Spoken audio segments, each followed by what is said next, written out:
जिसने मुझे हरास कर रखा है 7-8 साल से। अभी भी मेरे को इसने एपीओ यहाँ से करवाया। कल सुबह मॉर्निंग में इसने मेरे को यहाँ ऑर्डर किया, फिर बाद में इसने एपीओ ऑर्डर किया। राजस्थान गवर्नमेंट का शांति धारीवाल भी बदमाश आदमी है। शांति धारीवाल मिनिस्टर ने इसको प्रोटेक्शन दे रखा है। डीएलपी डायरेक्टर बदमाश आदमी है जिसने मेरा हरासमेंट कर रखा है। से क्या इसके खिलाफ कोई कार्रवाई करने वाला नहीं है। मैंने कुछ हाजी को शिकायत करी, चीफ मिनिस्टर को शिकायत करी, वो सुनने वाला नहीं है। यहाँ पर है कि जब पहले ना डीएलपी डायरेक्टर जब पवन अरोड़ा ने निदेशक के पद पर ज्वाइन किया तो ये आरएस एसोसिएशन का अध्यक्ष भी था। ये व्यक्ति बहुत गंदा आदमी है। ये राजस्थान गवर्नमेंट का मुझे सबसे बदमाश आदमी लगा। जो मुझे जब से डीएलपी डायरेक्टर था तब से ये आदमी मुझे हर जगह हरास कर रहा था। इसने जब डीएलपी डायरेक्टर आया तो इसने मेरे लिए 5 औरतों का बदमाश औरतों का ग्रुप बनाया। उसमें नीतू वारूपाल, महिमा डांगी, मोनिका सोनी, प्रीति पंवार, अलका मीना, इन 5 औरतों को लिया। इसका हमने चला रखा था डीएलपी डिपार्टमेंट में। तो इसने क्या किया, मेरी जहां भी पोस्टिंग हो रही थी ये मुझे हरास कर रहा था। बार बार एपीओ कराना, मेरे लिए फेक चार्जशीटें बनाना, मेरे लिए झूठी शिकायतें कराना दूसरों के नाम।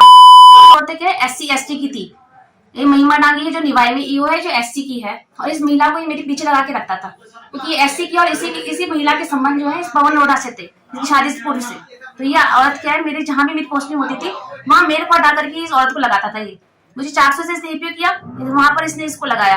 मुझे निवाई से इसने एपीओ करवाया, निवाई में इसने इसको लगाया। मैं टोंक पे पोस्टेड थी तो टोंक में केके शर्मा के टाइम पर इसने मुझे जबरदस्ती एपीओ करा करके इसको एडिशनल चार्ज देने के लिए लगवाया। तब भी मेरा ट्रांसफर नहीं हो रहा था। टोंक में पायलट साहब वहां पर एमएलए थे, ठीक है ना। अजीत मेहता जी ने हटाया था मुझे, ना मुझे पायलट साहब ने हटाया। दोनों के कार्यकाल में वहां रही, वहां से मुझे दोनों ने नहीं हटाया। मुझे जबरदस्ती इसने एपीओ करने के लिए केके शर्मा को कलेक्टर के पद पर बिठाया और केके शर्मा को निर्देश दिए कि तो उसको कैसे भी एपीओ करा दे और इसको एडिशनल चार्ज दिला दे महिमा डांगी को। तब वो महिमा डांगी निवाई में ईओ थी, तब भी वो ईओ थी। और तब उसको एडिशनल चार्ज दिलाने के उद्देश्य से इसने मुझे एपीओ कराने के लिए केके शर्मा को उस कलेक्टर के पद पर बिठाया, डीनवाल सर को हटा करके। और उसने मुझे मात्र 26 दिन के कार्यकाल में एपीओ करवाया। एपीओ करवा करके फेक चार्जशीट बनवाई। तब भी यही था, पवन अरोड़ा डीएलपी डायरेक्टर था। और फिर इसने क्या किया, फिर मेरे को बाद में वहां से टोंक से हटा करके मैंने दौसा में मेरी पोस्टिंग हुई। दौसा से मेरा ट्रांसफर नहीं हो रहा था। दौसा से मुझे जबरदस्ती इन्होंने डीओपी से ऑर्डर करा करके, इस ऑर्डर में मेरा नाम नहीं था, वहां से हटाया कि अनिता खटीक के स्थान पर विश्वामित्र को लगाया जाता है। उस ऑर्डर में मेरा नाम नहीं था, लेकिन जबरदस्ती उस आदमी को बिठाया उस कुर्सी पर मुझे हरेस करने के लिए, क्योंकि मैंने कलेक्टर से एसपी को इसको शिकायत की। सर ये आदमी मुझे हर जगह हरेस करता है, मेरे लोकेशन ट्रेस करता है, फोन सुनता है, मेरे पीछे झूठी औरतों बदमाश औरतों को ला के रखता है, हरेसमेंट करता है, ठीक है, और ना फेक चार्जशीटें बनवाता है, हर जगह से एपीओ करवाता है। अभी मेरे को इसने दौसा से हटा करके फिर टोंक खुद ने लगवाया। टोंक लगा करके मुझे वर्कशॉप के बहाने सस्पेंशन करवाया क्योंकि मैंने वहां इसकी एफआईआर लॉन्च करने के लिए दी टोंक में एसपी को, और डीजीपी सर को शिकायत की, चीफ सेक्रेटरी को शिकायत करी। तो इसने मेरे को वर्कशॉप के बहाने डीएलपी डायरेक्टर को क्या करके फोन पर सस्पेंशन करवाया। सस्पेंशन का कोई रीजन नहीं था तो उन्होंने फेक चार्जशीट क्रिएट की। और फेक चार्जशीट बनाने वाली मेरी जूनियर निवाई की ईओ महिमा डांगी स्वयं थी, जो पवन अरोड़ा के साथ खास संबंधों में थी, ठीक है। उस औरत ने खुद ने चार्जशीट टाइप करवाई, डीएलपी डायरेक्टर के साइन करवाए और कोर्ट में देने के लिए दी।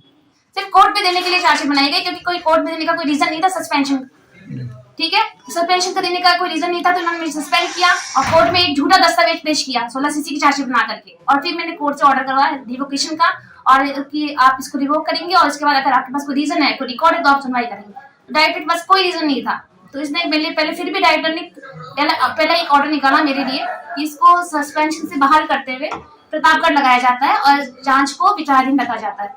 बट लेकिन मेरे खिलाफ कोई भी रिकॉर्ड नहीं था तो मैंने डायरेक्टर को वापस शिकायत करी कि आपने मेरी भाली शब्द कैसे यूज किया, इसमें आप रिवोक कीजिए, और आपके पास जब कोई रिकॉर्ड नहीं तो आप मेरी सुनवाई कैसे करेंगे। तो भी इसने मेरे खिलाफ सुनवाई का फिर उसने निरस्त किया, इस ऑर्डर को विड्रॉ किया। मेरे 5 महीने इसने मुझे जबरदस्ती सस्पेंशन रखा उस बदमाश आदमी पवन अरोड़ा के कहने से। ये बदमाश आदमी एक ही है जो मुझे राजस्थान जिसने मुझे हरास कर रखा है 7-8 साल से। अभी भी मेरे को इसने एपीओ यहाँ से करवाया। कल सुबह मॉर्निंग में इसने मेरे को यहाँ ऑर्डर किया, फिर बाद में इसने एपीओ ऑर्डर किया। राजस्थान गवर्नमेंट का शांति धारीवाल भी बदमाश आदमी है। शांति धारीवाल मिनिस्टर ने इसको प्रोटेक्शन दे रखा है। डीएलपी डायरेक्टर बदमाश आदमी है जिसने मेरा हरासमेंट कर रखा है। क्या इसके खिलाफ कोई कार्रवाई करने वाला नहीं है। मैंने कुछ हाजी को शिकायत करी, चीफ मिनिस्टर को शिकायत करी, वो सुनने वाला नहीं है। यहाँ पर मेरे को बार 7-8 साल से बदमाश एक आदमी और पावरफुल है, वो पद का दुरुपयोग करता है, मेरे डिपार्टमेंट के अधिकारी से मिलकर मेरे को हरेसमेंट करता है। अभी आपके सामने एक साक्षात उदाहरण है, मुझे इसने एपीओ किया और फिर जब पहले सुबह नागौर को ऑर्डर किया, फिर एपीओ किया, झाड़ा फाड़ लगा मेरे परिवार से दूर करके, फिर यहाँ काम करने लगे तो मेरे काम को डिस्टर्ब करने के 16 दिन के अंदर मेरे को एपीओ करा दिया। आपके सामने साक्षात उदाहरण है ये। वो मैनिपुलेट इसलिए कर रहा है, वो आरएस एसोसिएशन का अध्यक्ष था, ये डीएलपी डायरेक्टर बदमाश आदमी है जो उसके कहने से उसको संरक्षण प्रदान कर रहा है। आप बताइए, मेरी जहाँ पोस्टिंग नहीं थी वहां की चार्जशीटें मुझे जारी करवाता था, इसको चार्जशीट देंगे, इसकी इमेज खराब करेंगे, इसलिए दूसरों के नामों से शिकायतें करवाता था। मेरा फोन सुन रहा है, मेरी लोकेशन ट्रेस करा रहा है, मेरे पीछे करवा रहा है, बदमाश औरतों से ऐसे ऐसे ग्रुप बनवा रहा है। वो मेरे से जोड़ ना सके, इन औरतों को मेरे पीछे लगा के रखता है। उन औरतों को अधिकारी से जोड़ता है कि वो उनको फंसा के रखे, ताकि वो मेरे से जुड़ेंगे तो इनकी सच्चाई उजागर होगी।